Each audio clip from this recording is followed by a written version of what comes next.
Welcome, welcome. Well, maybe we should go to the wide first, as you cut to me. Oh, here we are. Okay, welcome to another episode of the Monkey Business Show, live from Singapore, from the Secretlab headquarters. Yay! Hello, everybody. We have a lot of fans in the room.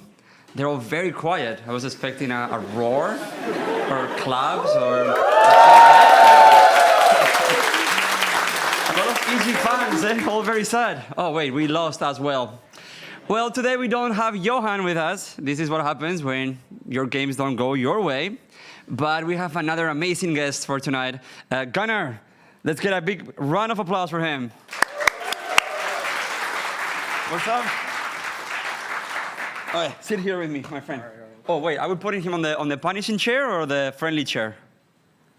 Friendly chair. Really friendly. But then we're both on the same shot. No, punishing chair, punishing chair. All right, we're gonna do this. Well, you are the only one that actually knows Dota in this. Only one? I mean, it's just me, the other one. So okay. If I have to do the analysis, we're screwed. But dude, what's happening today? We got dumpster, EG got dumpster, then LGD Liquid, did the dumpstering. Liquid had a rough one versus Aster. Sorry? Liquid versus Aster. Yes, let's go for that. So, how was it, dude? Aster just looked better, I think. Just not even Liquid looked bad. I thought Liquid looked fine. I don't know, it's just 2-0s every game. Whoever wins the first game just, it feels like there's a lot of stress this year between the players. I know just a lot of, it looks like nerves, which is pretty surprising. What do you think that is? Because, I mean, we had this, finally, we actually had majors and we actually went to tournaments and everybody is playing very scared. Maybe you're right. First TI crowd in like 3 years. You had a good point there. I don't know, it's strange. I feel like whoever gets the advantage has a lot of momentum every game and every series. Compared to like usually, even like the Arlington Major, it looked like teams were a lot more comebacks. Even in group stage, there was a lot of comebacks, 12K comebacks, and on the main event, it's just downhill every game.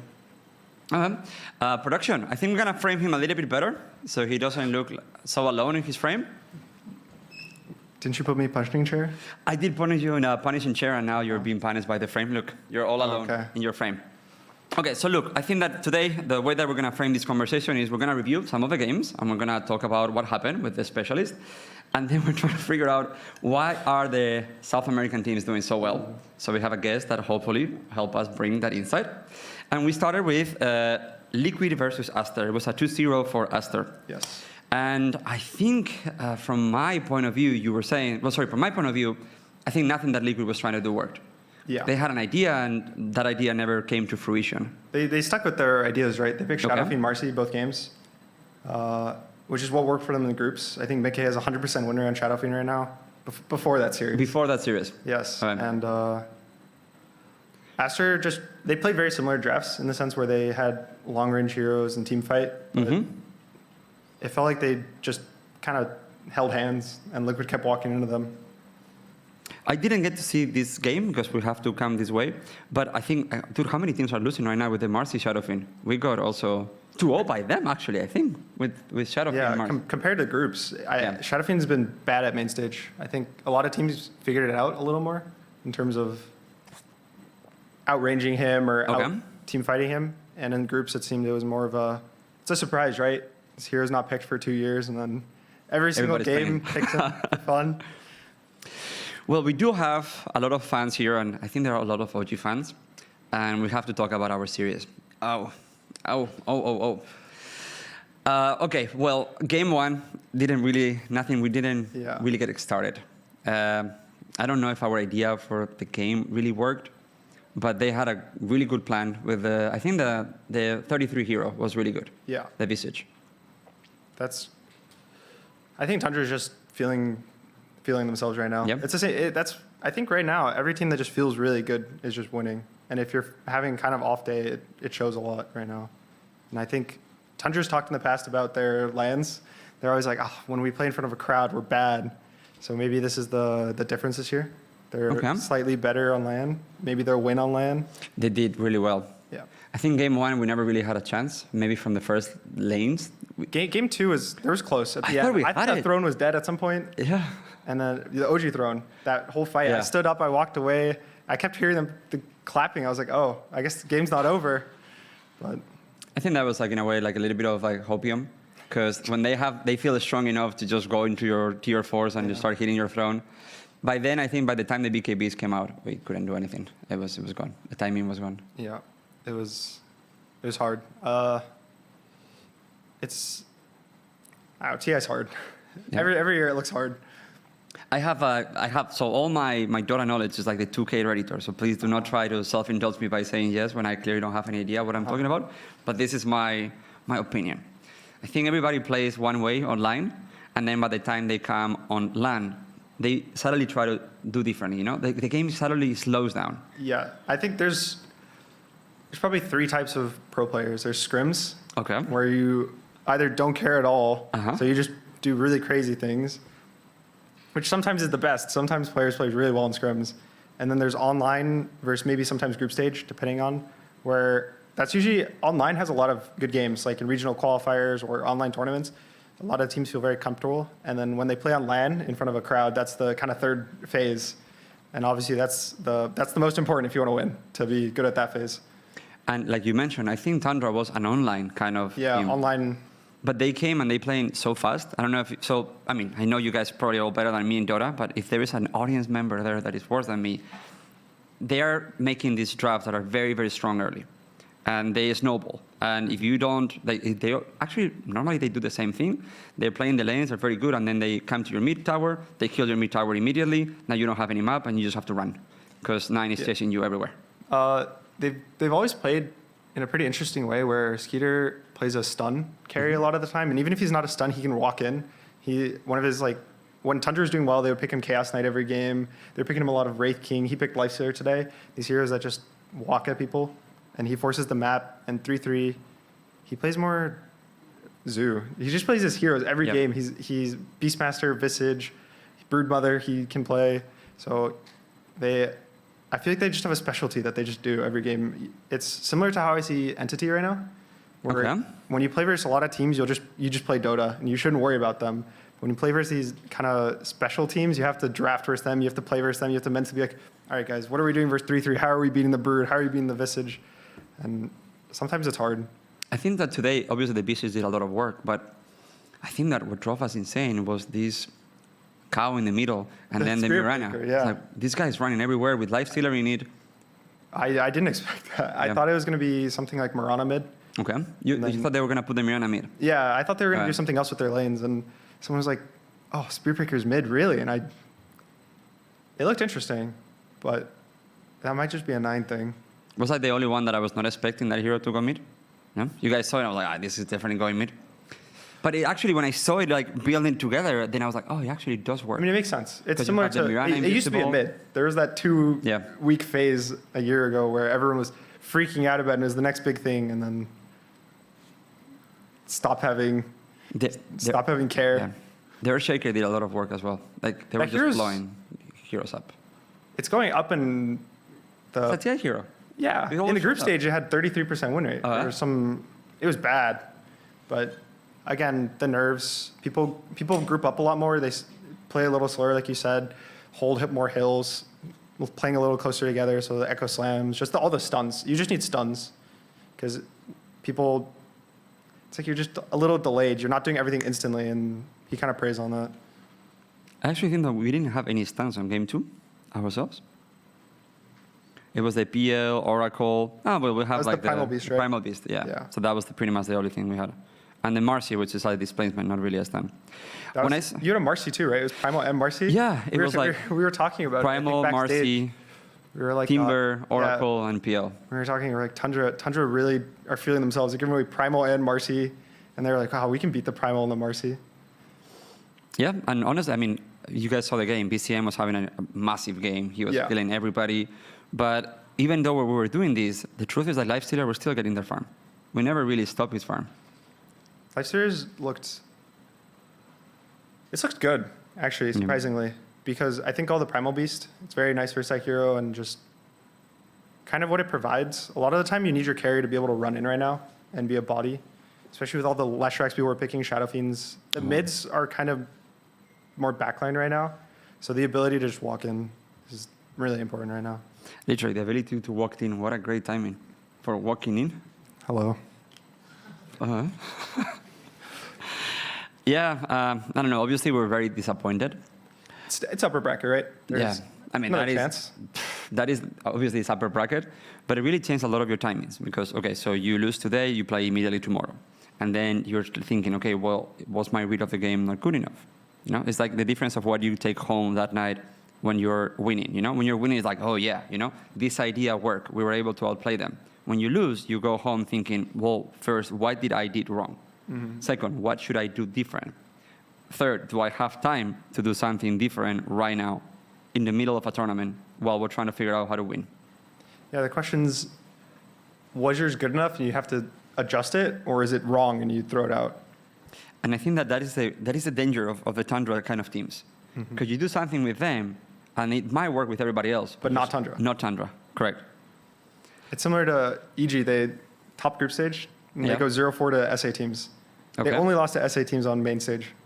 And maybe they could beat every team not South America, but... Maybe. I think I lost the microphone as well. I cannot hear myself on this microphone a little bit. You guys hear me? Oh, wait, great. Well, EG, I wanted to wait a little bit more before just hatching that tree. I really don't, anyway. But yeah, I think that Tundra right now, is Tundra secret? Yes. Oof. Is Tundra secret? I believe so. Let's see. Tundra Thunder? Thunder secret, okay, and Tundra Aster. Oh, well, we'll have to wait until the finals for that. But yeah, I think that, I mean, if Tundra plays like they play today, they are going to make a lot of teams very sad. Yeah, I also think Entity now. I was worried about them after their group stage. Okay.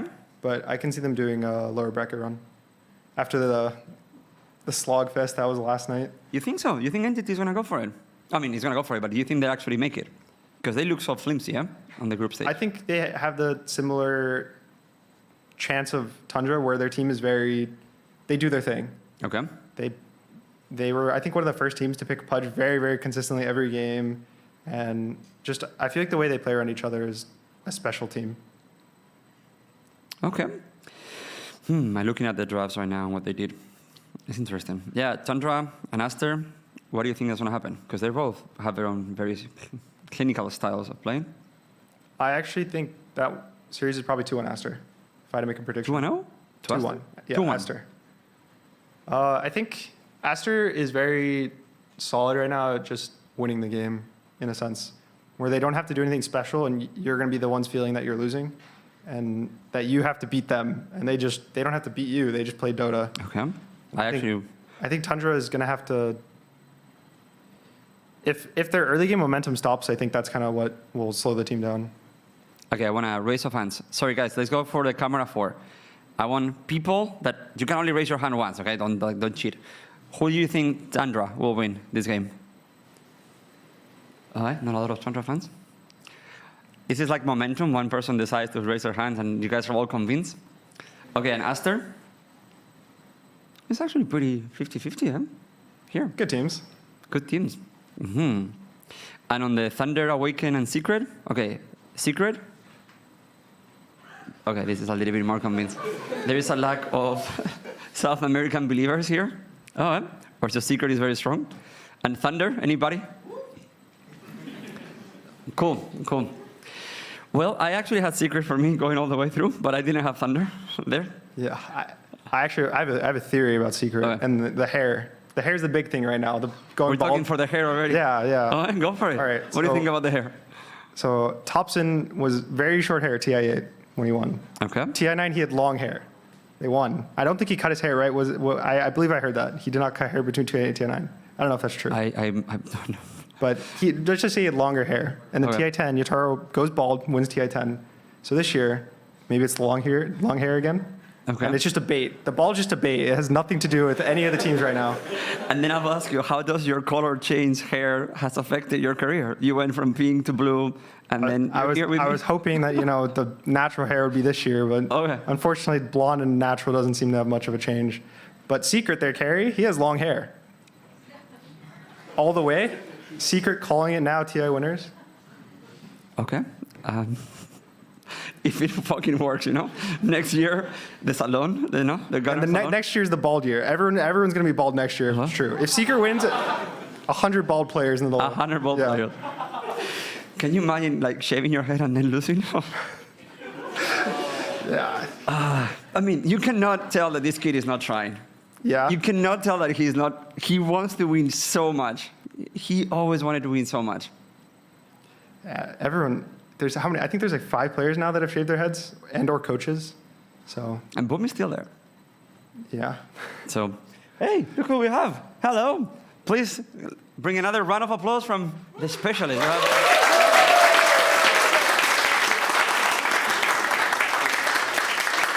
The rest of the podcast is going to be in Spanish for all the Spanish audience. No, you're actually the friendly chair. Oh. Yeah. He gets a friendly chair. This is the only time the 2 Spaniards can actually be together in the show. I think we're actually 2 of the only people in Spain that play Dota, so. So we're actually both from Spain. We just have different career paths, and he speaks perfect English, and I do this. And then, nobody knows that we're from there. I actually fake my accent. My real accent is also like this. I'm very sorry. You're saying that I sound like that? No, not at all. Not at all. Well, we brought you here not because we like you, just because South American teams are actually doing really well. That's my job, actually. That's just it? translator, yeah. That's it? I've heard a lot. He bullies a lot of people right now backstage. He's the mean guy. I actually bully all the South American teams. That's secret, so don't tell anyone outside of the show. But they all speak English. I've just been bullying them for years to say that they don't speak English so I can keep my job. None of them. Actually, they all speak English and they're all very nice people, but one day you'll get to meet them. And 6 years from now, my rates are finally good enough. Okay. So, help us break down the games of why South America is doing so well. I mean, what's the secret? I think they're two very different teams. Okay. I think for Beast Coast, I think Gunnar would agree that you get Beast Coast, you throw a coin in the air and you go, which one's today? Which do they wake up? You see how Chris Luck played today? Yeah. And you go, why can't you play like that all the time? You never know. You never know. I actually don't know with Beast Coast. They're a team that, in every sense of the word, should not do well when you hear like their practice or preparation or anything like that. I can see your. What do you guys know that I don't know about their preparation? Sometimes, not even just Beast Coast, but the one thing with SA that surprised me a lot is some of the teams will just cancel scrims randomly. That's okay. You know, it's just, but a lot of them do work hard. I know, and I know Beast Coast has been here for 6 weeks in C. Mm-hmm. Before TI, 6 weeks before any of the events started, they were just here practicing. So it's not that they are very hard workers. They are hard workers. It's not consistent whatsoever, right? So like their schedules, you ask Beast Coast, and they all have different schedules, and you wonder how do they even play together. Like Hector, I think wakes up at like 1 p.m., which I synchronize with. I think that's normal, but for normal people, that's weird. And Whisper, for example, wakes up at 8 a.m. And I go, how do you even scrim together? You have like 4 hours where your days coincide. Thunder is the complete opposite. They're normal sports. Really? Yeah. They actually all wake up at the same time. And they go to the gym together. They've actually been here for 2 months as well. Really? Yeah. But that was because they didn't want to take another 30-hour flight back to Peru after ESL won Malaysia. So they stayed from Malaysia and came here directly? Exactly. Okay. Yeah. And that's why I think they're different beasts, right? Beast Coast is who knows, and Thunder Awaken is just finally all their work kind of culminating into this TI. I think they're underappreciated. I mean, you talk to other people, and they weren't putting Thunder as one of their favorites. To me, they were at least a top 8, if not top 6 contender. I'm not that surprised they made it this far. Maybe through upper bracket. I'm not that surprised, but yeah, the upper brackets this year feels very. I don't know. A lot of the teams are just. I don't know if you'd expect it going to the TI of who's still in upper bracket, who's in lower bracket, even who's eliminated. RNG is out. Poor X Nova. I felt the last that one picture with him and all the bears, and he's just on stage after the games. I thought it was horrible. It's a great picture, but it's really sad. He's a trooper. I absolutely love RNG. What a team.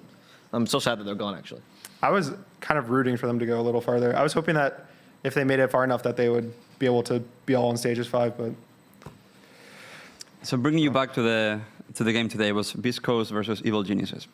Okay, who do you thought walking into the game, that was going to come victorious? You thought it was like an easy, clear win? Because I thought that they were broken after last series. Yeah, Gunnar actually talked to me and he was saying that EG was coming, I think it was you that told me that EG lost their momentum because they lost, right? I was worried because the group stage, they're top, I think they only lost 2 games to Liquid. And their very last series, there was a very unfortunate series of events. 3 things happened. Sonics get eliminated. But one of the 3 crazy things happened is they got 2-0'd by Boom. And I thought that was really bad for their momentum. Because if they lost it in the middle of the group stage, it's fine. But it was the very last game. Then they take a day break. They don't play any Dota, and then they have to go on stage the next day after just losing a very last game. And I don't feel as if they like didn't want to lose. You know, you don't really want to lose these games, even if you're guaranteed first seed. So they probably just started the bad vibes.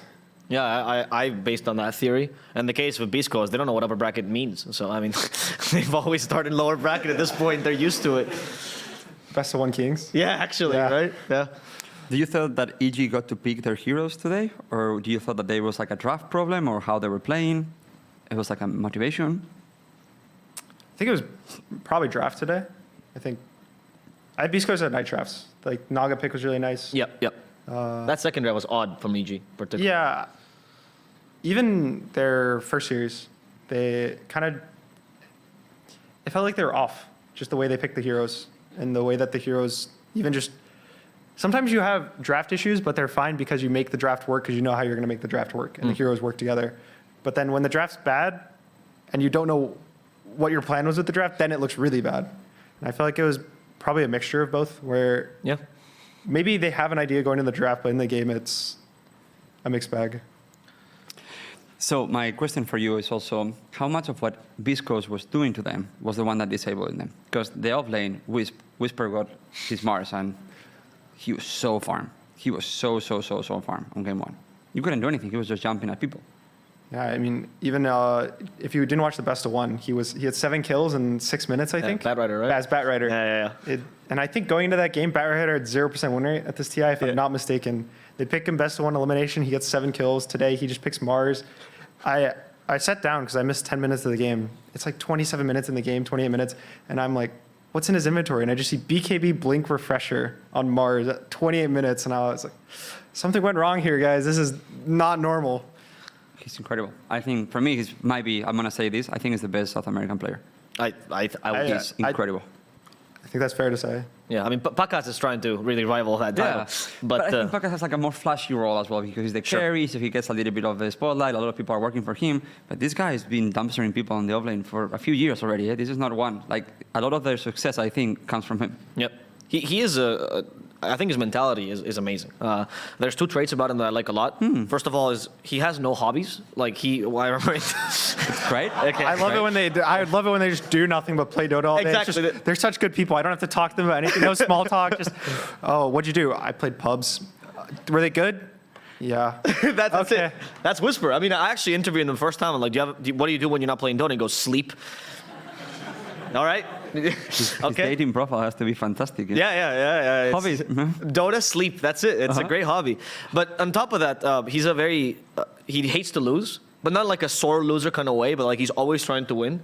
I will always remember the game in Stockholm Major was playing against Betboom, and he was playing Beastmaster, and he decides to go for the Ags build. I remember that game. Yeah. And he almost won the game for the team just off that build alone. And it's because he just hates to lose. When I first met him, I was part of their content team, and I was doing a bunch of things with them in the Anime Major. Yeah. And it was my last night, and the Beast Coast guys all stayed with me playing custom games until the end of the night. Whisper did not let me win a single game. I was leaving that day, and we're playing like the... what's it called? The Mirkwood, Battle of Mirkwood one, right? Okay. And Whisper would always go for the most OP builds. He would always try to win every single custom game. And the moments that I was like, had a little inkling of maybe achieving something as a pro player, he would crush my dreams immediately. Fellow swoop, goodbye, Avo. Never ever have self-esteem again. I don't understand. He could have let me win 1. I was leaving in 6 hours on a flight. Last time he seen me, didn't give a shit. Maybe it's better that he doesn't have hobbies, you know? Yeah, exactly. Yeah, I think so. Did you ever play the custom game again? No, never. Oh. He ruined the experience for me. But then my question is, like, let's say that you're playing with your cousin that is 5 years old. Do you let him win? Of course. I wanted to play Dota. If I can dunk over the kid, I will dunk on him. I will, like, pause him, and then dunk on the 5-year-old.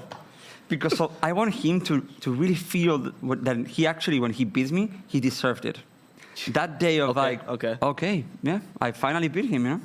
For the record, I do not care if I deserve my wins. If anyone ever finds me in a ranked game and you want to throw, I approve. Okay. Thank you very much. Yes. I think actually none of the pro players have played ever with me in any of the games. And that's better. Yeah, I mean, I will get dumpstered by them, but I wanted just the experience. I only played once with Seb. We told the story. He had like a low priority game, and it was him, his brother, and me, and we actually lost the game. And Seb was like, okay, I'm not playing with you guys. You know? How did we lose the game? You know, I won TI twice. What are we doing? So yeah. Even in unranked, just the pulling out the I won 2 TIs, guys, please. Yeah, listen to me. Just got an Omni and I just followed him wherever he went. And no, it was not enough. I gave him the wards, I just gave him the time. You give it to him. You tell him Everything. I was his. I think people aren't pleased when you buy the wards and you say, "Oh, take them. It's your job now. You do it." Have you ever? I mean, I've done that before. You played with Seb before? Well, no, it's Seb. But I played a pub with Moo, and I played 5. And I was like, I'm buying all the wards, and I bought all of them, and I would just deliver them to him because he was playing 4 in that game. He's talked about that game for 2 years now. He's always bringing up, like, remember the time you played 5 and I was 4 and I warded? So I don't know if... We told the story that when Seb was playing for Misha, and he was playing Wind Ranger support, at one point Amar told him, can you please stop buying the wards? Because I know they're free, and you're just holding them, and you're not putting it. Just give it to me, and I will post the word, because you're just trying to shackle people. But in his mind, he was like, oh, I'm support, so I'm going to get the wards. And he never put them. I'm glad pro players do the same thing I do sometimes. That feels that's nice. You buy wards? I play support. It's better if they're in your inventory than the store. Are they really? Yeah. Okay, well. So yes, going back to this, we were talking about Whisper, and dude, he's only 20 years old. He's very young. But how long he's been playing like in top level for like 2 or 3 years already. Yeah, 3 years in Beast Coast. 3 years of Beast Coast. Wow. Because he was in like some smaller teams, South America. Didn't really make the splash that he did in Beast Coast. It's the first Infamous, right? When he was in Infamous. That was the first TI. It was the hamburguesa. Yeah, the burger, the cat. It was a cat burger, right? Cat burger. I mean, the thing about him is that I think people praise him a lot, and he's grown a lot as a player, but I think in the beginning he needed that team to shine. That team really helped him become the player he is today, particularly Hector, right? Because Whisper didn't used to be so good at playing win condition heroes. He used to be much more of a space creator kind of person, and having Hector to suck up all that space and win the game was very nice for him, and he allowed him to develop as a player. He did used to be a Tinker player, though, no? Yes, back in the Tinker day. offlane, though. Tinker offlane. Yeah, that was the thing. He plays Silencer offlane, too. He was a game winner when he would play Tinker. Yeah, it's true. That's true. Sometimes the pubs would, Tinker offlane, I feel like in pubs is a mixed bag of results. You kind of flip a coin because he's so slow. Right. What do you think of Tinker 4? I think Tinker just needs to get level 20 right now. Okay, all right. So I don't know if 4s are generally getting to 20. That's fair. I watched X Nova play Lich, and he was level 22 at 75 minutes in the game. And I wanted to shed a tear for position 5 players because as I watched the Leshrac by tome after tome for level 30, best of luck getting your level 25. You're healing on towers with armor or unlimited Chain Frost bounces. Seems really good. It's nice. It's good. It's better than level 27 or 28. So to go back to what we were talking about, the Beast Coast versus EG. So obviously the storyline, we were talking before you got here, Artisi decided to shave his head. Yep. It was awesome. The memes were awesome. He shows up on the stage and we're like, okay, this guy's really trying to win. Mm-hmm. And it didn't go their way. Mm-hmm. And now they're out of TI, which is, there's like a lot of like rivalry, but I actually get along with some of the guys and with the people in the org. I want them to lose, but I want them to lose a little bit further, I want to beat them. I want the best teams and the best competitions, but today they were not the best team. They weren't. And Beast Coast took a convincing 2-0. And the games were not close, actually. Game 1, I saw it was not close at all. No. So now what's next for them? What do you think? Because this team has been, they used to have they brought Jerax, then they brought Fly. Do you think they stay together? You think, I don't know, because this is the moment where when you lose this early, it's all the questions that start raising. The same for us, the same for any team that has dropped in the first team. There's a lot of teams that are probably asking those questions right now. Spirit, they won a major, they won TI, and now they get, 12th place? Yeah. And, are they asking themselves? I wonder, actually. I mean, as a team, you always know what the problems are, right? Sometimes it really is that, you didn't play at your max or whatever it was, and you can actually just fix it through hard work and practice. Mm-hmm. Beast Coast stayed together, for example, when they lost to Alliance last year, and they got the worst place, and didn't matter. Yeah. Bar group stages, of course. And even Thunder Awaken, actually, the 0-16 Thunder Awaken, they stayed together for a while under a different name as well, because they thought they can fix it. Yeah. Mind you, that did not work out, but that's not the point here. And I think EG, I think as an outside person you can speculate, but ultimately they must know, is it a lack of motivation? Do they really need to change players? Is it a complete disband of a team? I think it's rough, especially for an org as North America, where cost of living is very high. Everything seems like a really huge investment. I think the pressure is really on. I mean, Gunnar can tell you about that. Yeah, tell us about it is a rough region right now. I feel like to play. You have 2 slots Yep. One of them's EG every single season, so you get one slot. Yep. And then cost of living is probably the highest, or maybe, I guess, comparable to Europe, but we don't have as many. It's not as big here in NA, Dota at least. No, I think it's even higher than Europe. So, yeah. And there's not much scrim, because since there's only like 4 teams that are like, at the level. Sure. Everyone's competitive, so no one wants to scrim the other teams during DPC because you don't want to give away the secrets. So then you can't scrim the NA teams. Who do you scrim then? Pretty much only SA teams. We started scrimming European teams more. So like Western European teams. And some Eastern European teams. Yeah. But for the most part, it's probably 70% South American teams. I thought by then you will probably learn how they play or like figure out what they figure out. Let's say, let me put the better words. South America has come to this tournament with a great meta. There is something that they know that we don't know. And they are, in a way, putting like every one of the teams that they play against on a huge test. They're super aggressive, ultra aggressive. Mm-hmm. The other day when they played the Bloodseeker, was amazing. That hero was just wrecking chaos everywhere, and he played it in your face, running around. The moment that I saw that sequence, where he wouldn't die, we were like, these guys are going to win the game. Yeah. And now Beast Coast comes in, very dominated draft. I would say Mars is not a hero that everybody's picking right now. And then they show up with a Mars, boom. They show up with a Bad Rider, boom. So, and then you see North America still playing, in my opinion, like how we played 4 years ago. Still very static. I think from my feelings of South America, it's not even that they have a great style. Not saying it's bad. Not saying it's bad. I agree with you. But that it's not that it's even just the style. I think the region as a whole just trusts a lot in their teams as like groups. Yeah. So they always do one idea. Whereas I feel in other regions or in NA, it's just hard to always have a team always on the same idea. Because I always feel like it's kind of, this could be wrong, you can correct me, but I feel like it's something like, everyone versus South America, they're always getting put down by everyone. So at some point they're always like, we're going to band together, we're going to be a team, and we're going to like prove them wrong. And so they're going to get their captain, they're going to listen to their captain, they're going to have one idea and just play through it. Because every time we play versus these teams, it's always like, oh, you see what they're doing, and whether it's good or bad doesn't matter. It's that they're doing the exact same thing. They're all in the same thought process. They're all doing this one idea and making it work, and that's why it looks good. I think that their ideas can be, maybe they're bad ideas, maybe they're great ideas, but it doesn't matter if you do the same idea. It's always just going to work out. That's actually a very good point. I do think that there's a lot of world versus SA kind of mentality there. I mean, if you check Reddit, you know. but I actually want to talk about this for a second. But it's like, is it really worth versus? Every single time I see a post, everybody's loving SA teams. Every time that they do well in a tournament, everybody's loving them. It's the same thing with SA teams. Yeah, I don't feel like, ooh, bad SA. It's like these days, it used to be way worse. Yes. I think. I think the underdog story is nice every single major, but then like the major resets, next major comes by, free slots for Beast Coast. I mean, dude, they got top 6 last major. Of course, but they still said that. Like we were doing SA DPC and we just got people that came by to hate watch. I have never casted a reason that got hate watched. Why do you come to a region just to insult the teams? That's so weird. And there are a lot of people that was it's really because I obviously saw what the manager of Beast Coast wrote, and it's like it's time for getting the region, to be respected. I'm like, dude, everybody loves it.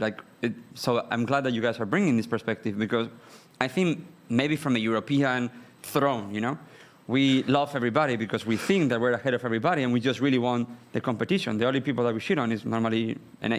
Yeah. Sorry. Mm-hmm. And so we are excited every single time we see like a Thunder Awaken doing good on the major, Beast Coast doing good on the major, doing good on TI, Boom when they had that beautiful run, So even TNCs on the past, it was always exciting. Yeah. And I don't know, there's, in a way, from the European perspective, it's so fun watching them play. There is some regions that are a little bit boring watching them, but these guys are like running at you. The Bristleback, though, didn't they pick? No, it was Boom. Boom picked the Bristleback. Yeah, twice. Nobody picking that hero. And suddenly they pick Bristleback and they just clapping on everybody. So, but you feel it in North America? Is that maybe an NA thing where you feel the people pushing down on SA? Yeah, I think so. Really? It's noticeable. It always feels like he said, it's, the major TI happens, and during the event, it's always like it builds up, and then after it's over, they didn't win. So that's kind of how it is, though. For a lot of the time, it's if you don't win, it's generally you're bad. Yes. So the slots argument always comes into play as well. Mm-hmm. I mean, NA also suffers from that one, right? It's like, dude, TSM did really well in the first major. Second place at the major. Oh, that's ancient history. People have such short-term memories. I don't think it's necessarily like It's unfair to say that's a part of community, right? I do think that some people that are vocal are particularly very vocally toxic. And I think a lot of people that like it, they just stay quiet. You like it. What do you have to say? Yeah, exactly. You're just enjoying it. You're just in your house clapping. You tell your friends or whatever that are watching with you, but that's it. You don't actually post on Reddit. Okay. Obviously, yes, the negative voices are probably louder on Reddit. Yeah. From my perspective, I would say South America is one of the coolest communities and hubs of Dota.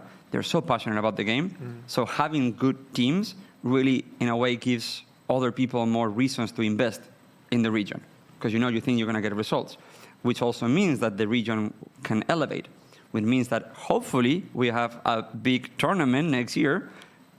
Yeah. I said it on the Monkey Business show that my bet is that we're going to have a major next year in South America. That'd be nice. We're having the major in Rio for CSGO. Yeah. So the region is ready, and having a Dota major there will be amazing. Yeah, there's been one in every region, I think, besides. But we'll see. It hasn't been done yet, so. Yeah, there's more issues there than just like, there's not a hate SA kind of thing. It's infrastructure that's really always been a limitation. So I would say this is the monkey business side. I think that, yes, obviously, Singapore, okay, we're here. This is one of the most modern and beautiful cities in the world. It's also very expensive. So when you come here, the infrastructure is amazing. Well, we are in a way used to, let's say, a standard of living and a standard of tournament. I think everybody is willing to go to a little bit less infrastructure or less developed place just to see the passionate fans and also bring the tournament there. I want to clarify that. When infrastructure, I don't mean like the actual build or like the literal term. Yeah. I mean just the internet specifically. Internet specifically? Yeah. One of the issues. No, because I remember I helped organize one of the last LANs. Okay. There was one in Brazil, I think, right? Or was it Peru? I was Peru, yeah. The final match, okay. I don't know if you remember. Yeah, yes. And I helped organize that like 4 or 5 years ago, more or less. Yeah. And I remember one of the biggest issues we had was like, how do we had 3 lines. We had what is called the business line, right? Which, you talk to the ISP, they give you a specific line only for you, right? Okay. And then you have the normal line, and then you have the backup line, right? Which you can usually hire from ISP. This is something that like a lot of tournaments do. It's very common. And the stream goes down, you want to make sure someone else can cover it. All 3 went down multiple times during the stream. And it's like, well, I mean, I have 3 lines. I mean, there's literally, I'm throwing money at this problem and it's not being fixed. What do I do, right?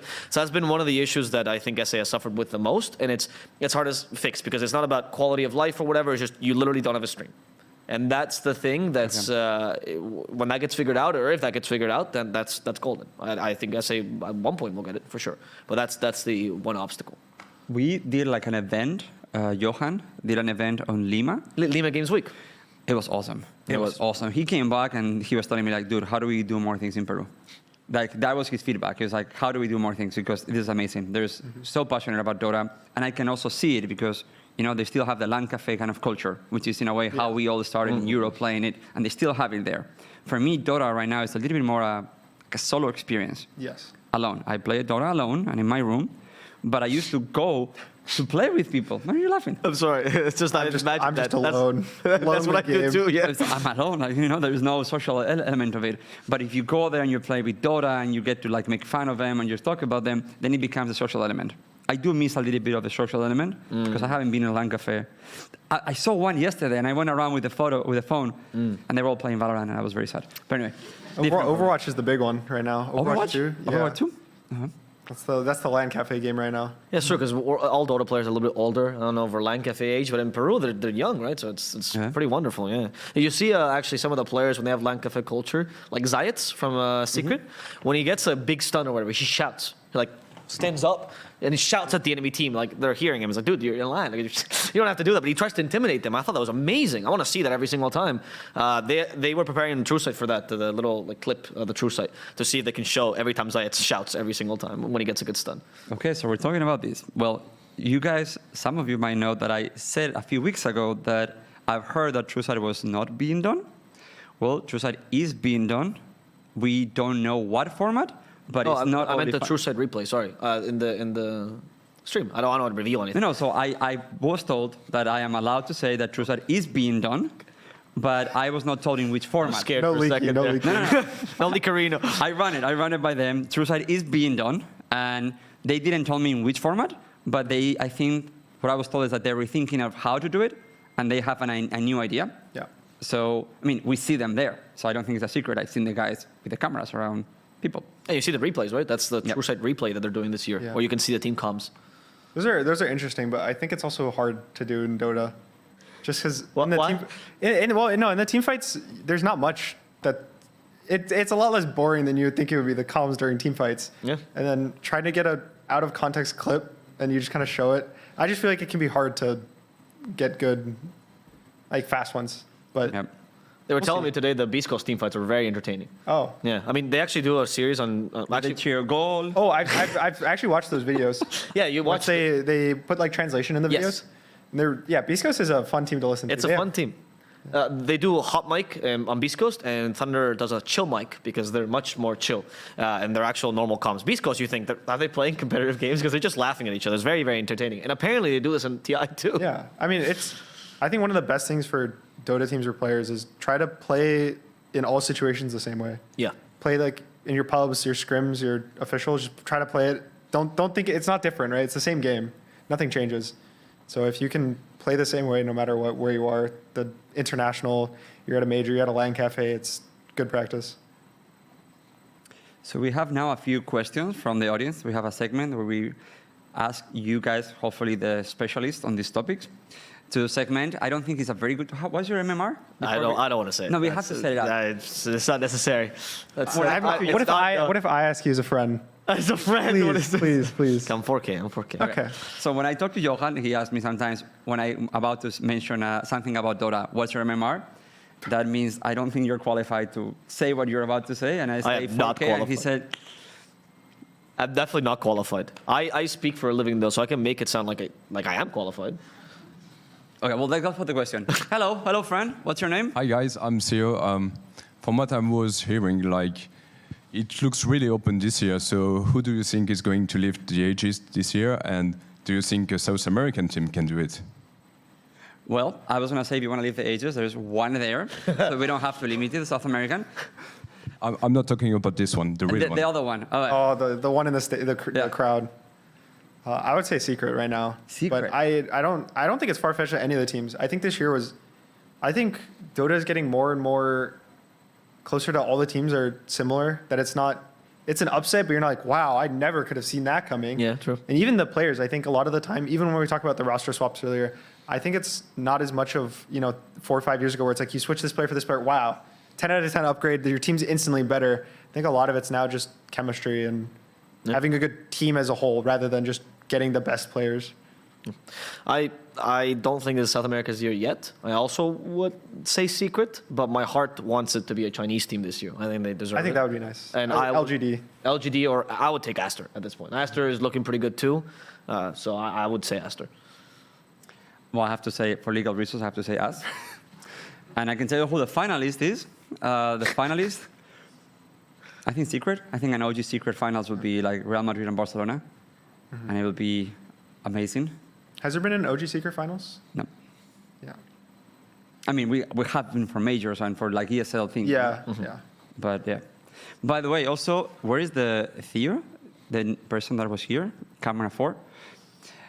Some funny story. So we did a super cool giveaway. Stay there. Yeah, there, perfect. So we did a super cool giveaway with the Socios token. And there was like thousands of entries. And the person who won was going to get like a whole OG experience with us. They came here, and then we're going to go for dinner, and we're going to do all the things with them. That's so cool. And this was the person that won. Hi. Hello. Yeah, it was very funny how it came together. Yeah. And when we told, well, there is a surprise of people that are coming on the finals days. Mm-hmm. So there will be more OG people around. I was really close to leaking it, but not leaking it. Yeah. Okay. Not today. Not today. Hi. What's your name? Hi, I'm Davis. My question for you guys is, when you have like a really hard day, you feel like nothing's really working out, your EG, you go 0-4 on the main stage. What is your secret for pulling yourself back up, staying positive and just pushing through? I queue a pub. You queue a pub. I played GMTD. There's no way you queue a pub. There's no way that cures your depression. It does. I enjoy them. I have fun. What if the pub is bad? Don't you queue in NA? I make it good. What if someone griefs mid? I don't. At boot camp, we would scrim, and I would tell my team that I'm trying to win the game as fast as possible so I can play a pub between the next scrim. Because they would call me down before the next scrim. It's just fun. They're fun. Okay. I mean, okay, it's because I'm mid, so like I always get to play my lane. I don't have to worry about any other random things happening. I generally get to 10th pick my lane as well, so I get to chill and choose everything I want to play the game. So if you're a support player, it's not as la led, like having fun. I would say that at the level of Dota that I play, it's never like that. It's just, it's just misery. I just have 10 people, 9 people that I'm just going to be on this crazy bus with for a ride. So I do solo games like GMTD or like tower defense games. I mean, I'm like campaigning. I hope I get shares or something of GMTD because I've said it already like 100 times in 100 podcasts. But that's my game. There is sometimes that I'm doing OG meetings and I click, You pause the and meeting. I hear like, are you playing GMTD? Like, no, absolutely not. I'm listening carefully and being very thoughtful. The C-pubs actually have been very fun for me to play. I just yell. Oh, Every game, I start the game and I just yell. I don't even have to yell words. I just yell very loud noises to my team. Sometimes it's words. If I know a player, I'll try to talk to them, and they'll generally yell back at me, and then it puts everyone in a very good vibe, and we have a great game. It's true, actually. This is the most American thing I've heard. No, you in the C when you want to fight, you go war. That's what you say. You go war, and then They that means have some interesting. I never Very heard interesting SOD. They just write SOD. yeah, sod. And They it write means sod. smoke of deceit. Yes. I've never heard that. Yes. And because normally people just say smoke. Let's go smoke. Yeah, they it's just a write SOD SOD and Sod war. That's my favorite 2 words in the C. It's great. It does work. Awesome. Well, we have a new person here. Hello.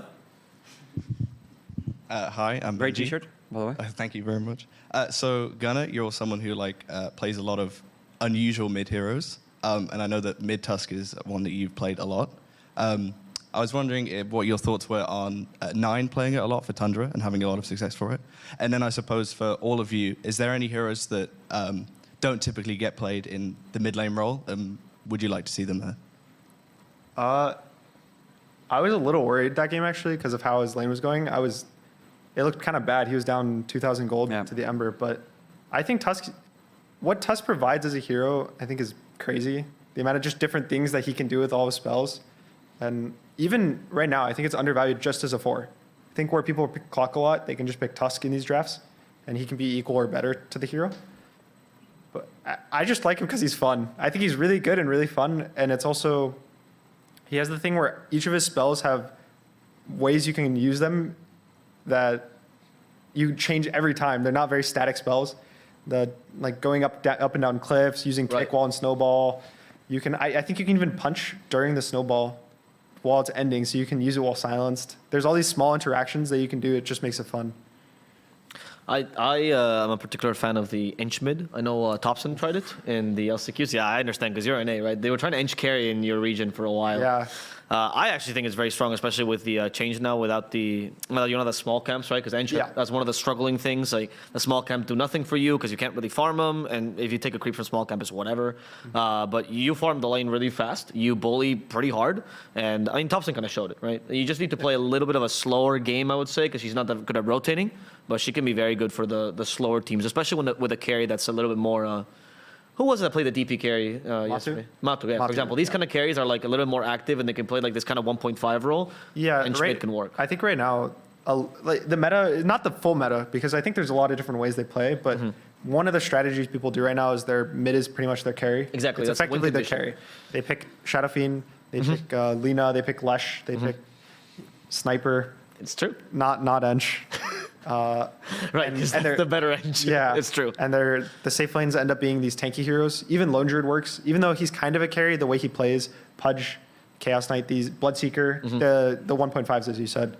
So I could see it fitting in there. The issue is always it can't push lanes that fast mid game.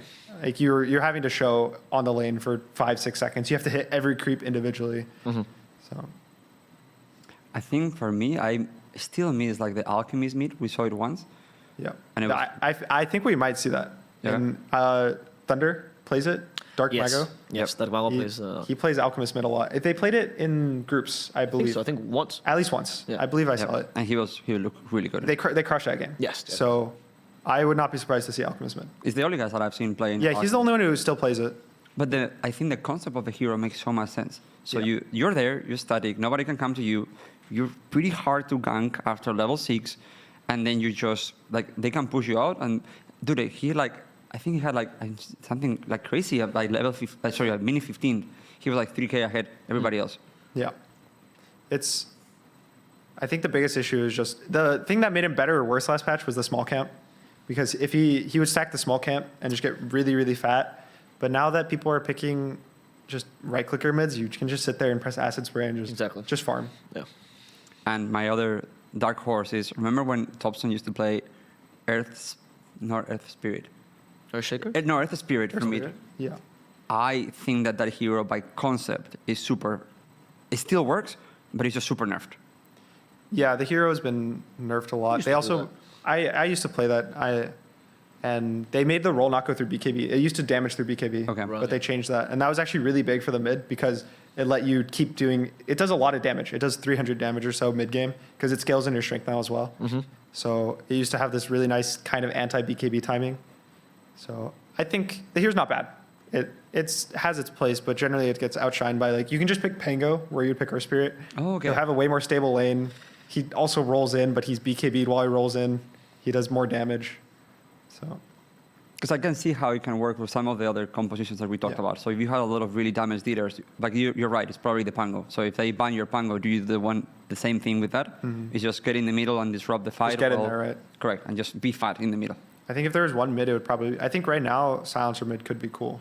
Oh yeah, you're talking about I think it can be cool, but But it's like a cheaper sniper, budget sniper. no, he you goes for actually the max you play for the Ags and you just okay. kind of nuke creeps.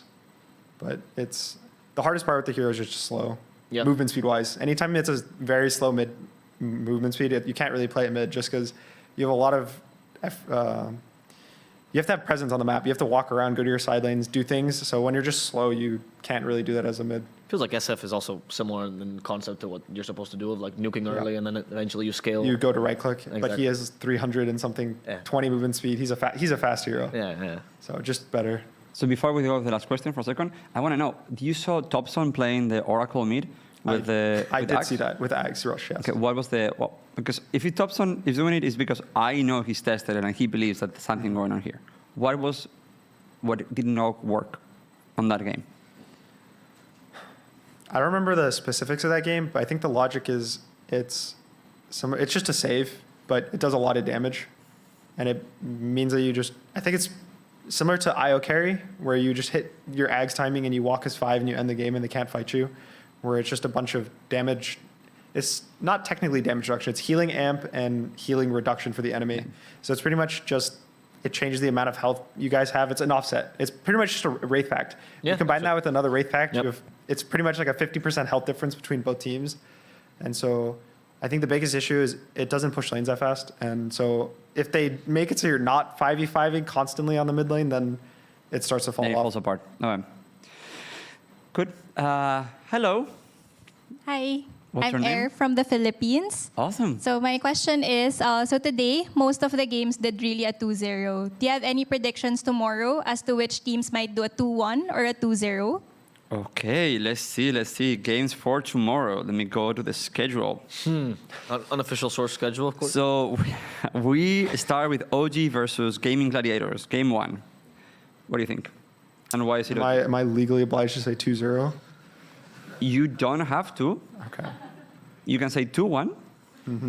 But it has to be, two has to be first for a certain team, right? I cannot guarantee your safety. Okay. Safety not guaranteed. Okay. No, you can say whatever you want, Yeah.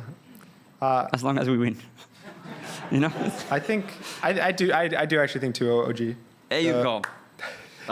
Gaming, I was worried about them. The groups looked a little shaky for them. Yeah.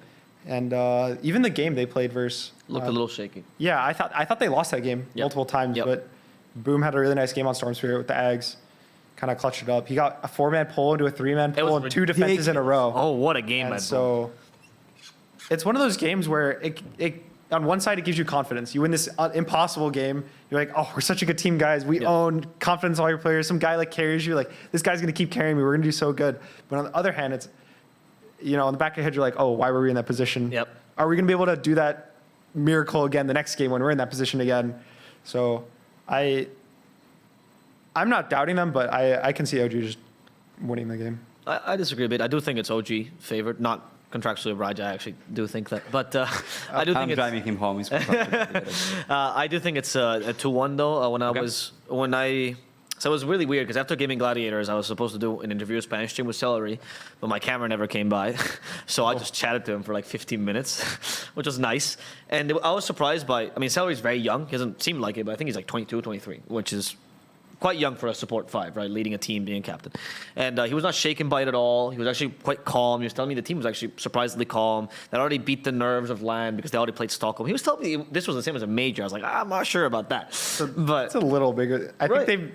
Isn't it right now? It's like every team in here is almost top 2 at a major, top 1 at a major. It's wild. So, and you're not even close to winning yet. Yeah. And he didn't feel like he was very phased, which was nice. So I think Gaming Gladiators is one of the few teams, because when I see all the 2-0s, it's always like first game is maybe close but strong, and then second game something happens, like, whoa, the team is crumbling. Yeah, it feels like every time it's a 2-0, it's close game. And the second game, the other team's like, all right, let's change it up. Let's do our own thing. And then it's not. The first team just is like, all right, we're doing the same thing. Exactly. We're confident. And I don't think Gaming Gladiators is the one that will struggle at that. I also think they have a lot of interesting picks. I'm a big fan of the drafter, Immortal Faith, and I think he's very creative with that. And I think they can definitely surprise OG for like one game, right? So I think it's like probably first game OG, second game Gaming Gladiators, they bring it back, and then third game OG comes back. Because like Gunnar, I do think that OG is probably the better team by a fair amount. So I will give you the controversial opinion. I think it's going to be 2-0, no matter what side. I'm going to say OG. I think that lower bracket is something very strange because you get completely demoralized. It's not like, it doesn't really feel like you're playing for your life. It's more like, can we put something together? It really feels like that the whole time. Interesting. Can we put something together, you know? And then you test it once, and if you don't, poof. And I think that in a way, the teams that drop have a disadvantage because they just come. So you come from losing. That's true. That's true. Correct. And if you come from winning, we're like, okay, we didn't do good in the group stage, you know, it's like a complicated week, but it's not like a testament of who we are as a team. Look, we can actually beat teams right now. Well, on the other one, you just played against a team, like for us, Tundra, you know, they really, in a way, exposed a lot of our weaknesses. They beat us, and they beat us well. So now, if we come in and we beat Gaming Gladiators, I think we're going to stomp them in game 2. Because our confidence is going to be like, okay, it's okay, you know, we're okay. It was just one series, right? It's okay, it's just Tundra. Tundra is just very good, you know? And then you stomp on them. But if you fall and you lose the first game, dude, now you start seeing ghosts. All you see is ghosts. It's like, okay, well, maybe we should stop doing this, or maybe I have to reinvent myself. And that is, in a way, I remember like the EG falling down and then losing to Empire, or like the OG falling down and they're falling, like, I've seen it so many times. Even a Spirit falling down and then on the. That's true. So I think that is one of the problems of teams dropping to the lower bracket. Yeah. Then the second game that we have tomorrow is the Liquid versus Entity. The other Europeans, like, they figured out how to get the Europeans out of the tournament. They just play them against each other. That's it. You're seeing how Entity played against RNG. The whole time I was actually watching the Entity RNG game, and Cafurtado, the analyst/coach from Hokori, was next to me. And if you guys don't know, Hokori picked Beast Coast, right? And everyone was everyone in South America was like, why? The whole logic was they were very scared of Entity, right? And the whole time he's watching the game, he's like, I told you, Avo, look, this is why we're scared of Entity. How are they still in the game? They have a Lycan, they're playing versus Terrorblade. And he's right. Entity just never seems to give up. If there's a team that can force 2-1s, it would be Entity. The question is, will they just steamroll them and get a 2-0, right? Because Liquid can be steamrolled because they come from upper bracket, right? That's the fear. I think Liquid can hold it together. I think Liquid can win 2 games in a row, but I think Entity can also. I mean, I think that team is the most tenacious team in TI right now. It's a 2-1 for me. It's a 2-1 for Entity. Is there going to be a non-2-0 at this tournament? That's what I'm hoping. That's what I'm saying. All just zeros, just 2-2, 2-0, 2-0, 2-0, 3-0. Just everyone goes home. I think Liquid wins tomorrow 2-1. Sorry, Entity wins 2-1, but I think that Liquid will take a game. I think the Liquid is going to take a game, and it's going to cost them a lot. Oh, Entity's going to win for you. I think so. I mean, I picked them already weeks ago, and you have to compromise. I'm committed to these picks because I think Entity. So look, I think Liquid needs, let's say, an ego boost, and I think Liquid is going to take game 1, but it's going to be like, dude, we should have won this game 20 minutes ago. Okay. But Entity is going to drag it, and it's going to make you sweat for it. And it's going to be that game that you lose, but it feels like a victory. Like, yeah, you should have won 20 minutes ago, and we got at you. Because you got everything you had, and then they're going to lose the next one, and then Entity is going to win the third one. I have to go 2-0. TI has a 2-0 right now, so 2-0 Liquid. 2-0 Liquid. All right. Then we have TA versus Secret, the upper bracket. I think that's a 2-0 either way, honestly. Really? I think whoever gains momentum. I would actually say Thunder is pretty well matched against Secret. I think their style is pretty good against Secret because of the fast pace, the pressure. Secret has played a little bit slower. I don't think they're incapable of playing fast, but they played a little bit slower. I think, though, when Puppy does these things, he comes into the upper bracket, he's figured out a team, he has the perfect draft, and I think he's either figured it out and Thunder's done, or he has not figured it out, and then Thunder will absolutely destroy it. 2-1 Secret. Game 1, he's going to give away Tiny. They're going to lose to Tiny. That's fair. And then Tiny will be banned games 2 and 3, and Secret will win. Not that they can only play Tiny, just that it's going to be like the one hero, right? That's where the Alchemist comes out, and then 2-0. Okay. That's it, Gunner. You just didn't see. I forgot about the Alc. I'm not. They're going to let the Tiny go. The guy need to on the first one. I think that keeps happening. The SA teams keep getting Tiny. And I think they're the best Tiny region in the world. He's so good. For sure. Yeah. And they played it also mid and 4 as Mid well, 4. Right? I feel like they can play 5 if they really need to. Yeah, Off they lane. can. Probably every role but carry. Just the carry's going to be so sad about this. It's like, 30% of all of my attack speed? Really? No, carry would never play. Yeah, carries don't want to play this hero anymore, but any other role. So I said that Secret was going to make it to the finals with us, so I have to say Secret, but I think it's a 2-1 for me. I think so. They're a sticky team, TA. Like, they're not going to... No, they're a good team. Yeah. They're a very good team, yeah. And the last game of the day will be Tundra versus Aster. And I have Tundra 2-0 for me. I think they're going to roll them over. Aster 2-0. Aster 2-0. We'll have to recap tomorrow. I think it's a 2-1, but also for Aster. For Aster? Yeah. Maybe just I have like those like recency bias because I just got stomped by them. Yeah, it's like you want if you lose to a team, you're like, I have to go far. we lost to Vici and they kept going through lower bracket and we're like, I hope Vici goes to TI because then it's like, we lost round 1 to the last chance winners. Right. So, feels better. Yeah. For me, more than about what they did, like that we want them to do well because it justified our loss, it's just I really think that they were very smart playing against us. Sure. I think they're very, very, very smart. And in a way, I have like Secret has figured out how to play the game. And you can see it, a version. Now I'm sure they have other versions to play it. And I like that Thunder Awaken has figured out how they want to play the game. You can see it. Now, your meta versus my meta, my heroes versus your heroes, but I hope that they double down and triple down in their way to play, you know? You have to go down your way. And I think Tundra has figured out how they want to play the game. And in all honesty, they also figured out last year. When they didn't make it to TI because on that crazy game against us, they were so good. And I think that there's a lot of unique ideas in Tundra that they can make them very, very successful. But I think Aster would be within that section of teams that figure out how to play the game. And I think the experiment to do is I genuinely watch Ori, their mid laner, watch a replay of him last year, and watch him now and tell me if you think it is the same person. I don't know what happened to him in this year. If it was because he found the right teammates, maybe Pichu, the new 5 that's like impressing everyone, maybe that's the thing, or Siamese cat, as I like to call him. Whatever it is, this team seems to work together. This team seems to have figured something out, and they seem to really like each other as well, which is really nice. Something that I think Chinese teams don't work on as much, the camaraderie, the emotional effect, right? It's all about playing good Dota, and it's very important to also meld together. And I think Aster is the team to do it this year. I have high hopes for them. I think after watching their Liquid series today, Liquid's early games are really good. I don't know if you saw the games, but Boxy had 3 kills. He was involved in 3 kills in 5 minutes, both games as the Marcy. Mickey was 4-0 in the early game in the first game at least. I think he also he was like 4-0 in the second game as well early. Yeah, they did really well second game. It's just, I think the way that's how Tundra plays, right? They play very aggressive in the lanes. They group up very early around 3-3. They get the Wraith pack. They just keep constantly pressing you early. So I think that the fact Aster kind of stood up to Liquid already today when they're down 0, it was 1-9, I think, in the early game, and it didn't even look like they were behind. They're just constantly playing like they're ahead. I think that playing like you're ahead mentality is what's gonna get them to win tomorrow. Okay. So the last part of the show, I wanted to get like a few, let's say, high level of what's happening with NA and what's happening with SA. If we have to, obviously we're here in Southeast Asia.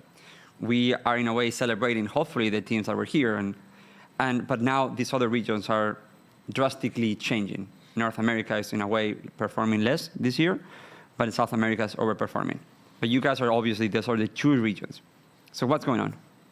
I'll start Start with a positive. Start with a positive. I think that South America they finally have support. I think that's the case. I think that when you look at other regions that maybe historically underperformed, there are other issues that you can point to that might be the reason why they underperform. And these issues are, I mean, they can be many, right? Maybe the quality of pubs, maybe the lack of players, whatever it is, and I think Connor can talk about that part.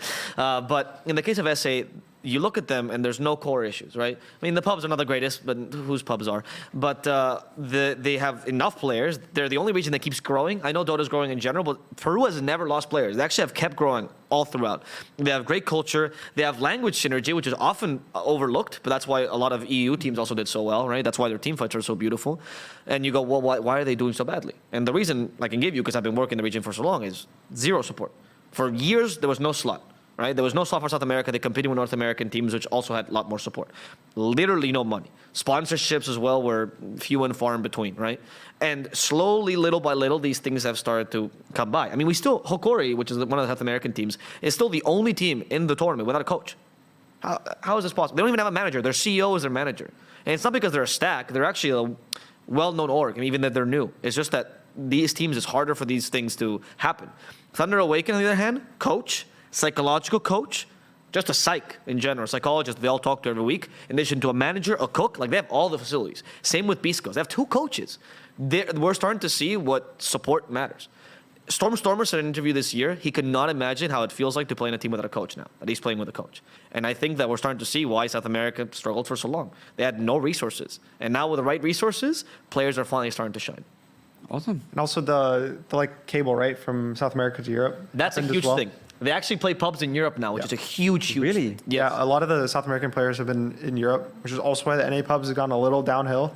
Yes, because they don't play US East anymore. Yeah, we've lost some players. So they play from South they America? play from South. There was a cable that goes from Brazil, right? Yes, they did. There's an underwater cable that reduced the ping to like 80 or so. From Yeah, Peru. it was like 50. It's 50 less or something. So now they play an 80 ping to Europe, 80 to 100. Wow. Yeah, and that helped them also learn strategies. Like I know out of the captains, Stinger, Wu was from Tempest, right? Gardic and Matthew play there. So all the South American big captains are playing in Europe occasionally, just to see the picks, feel how it is. Whisper plays there too. Like a lot of the big players do. I know Amar plays EU pubs right now, right? Even from C. So Yeah, I understand that. something about the EU pubs. I didn't know that. You didn't know that? No. No, I've looked on Dota 2 Pro Tracker, and it'll be 10 p.m. here, and I just see him playing a pub, and I'll look because it's the live feed, 180 right? ping, by the way. And yeah, and it'll just be a bunch of like the European players. I'm like, I don't think they're in C right now. So. And then what's happening in North America? It's just, I feel like it's a very hard region just to grow as a team. It's hard to, the schedule-wise, it's hard to scrim the European teams because they all wake, it's 6-hour difference, so it's very early in the morning, and then all the matches go down to like 10 p.m., so to like scrim and play matches the same day, you'd have to wake up at 6 a.m. and be playing till like 1 in the morning or midnight, depending on how your schedule is. And the pubs are also, I don't think pubs are drastically different in different regions. It's not like significantly better or worse, but I think definitely Europe has, on average, just better game quality. That's true. But the like top tier NA games, I think, are still one, because the thing is we have so few players that we'll all queue into each other and we'll have like 8 pros in a game and we'll have good games. But in Europe, you'll just constantly have like the high quality games like all the time. Okay. Well, I was actually quite hopeful at the beginning of the year because there was like a few teams that were really cool from North America, Yeah, TSM had a good You have run at the TSM, start. you have EG, you have Sonic, you have also like Secretlab. Yeah, my team. Your team. Nouns. No, yes.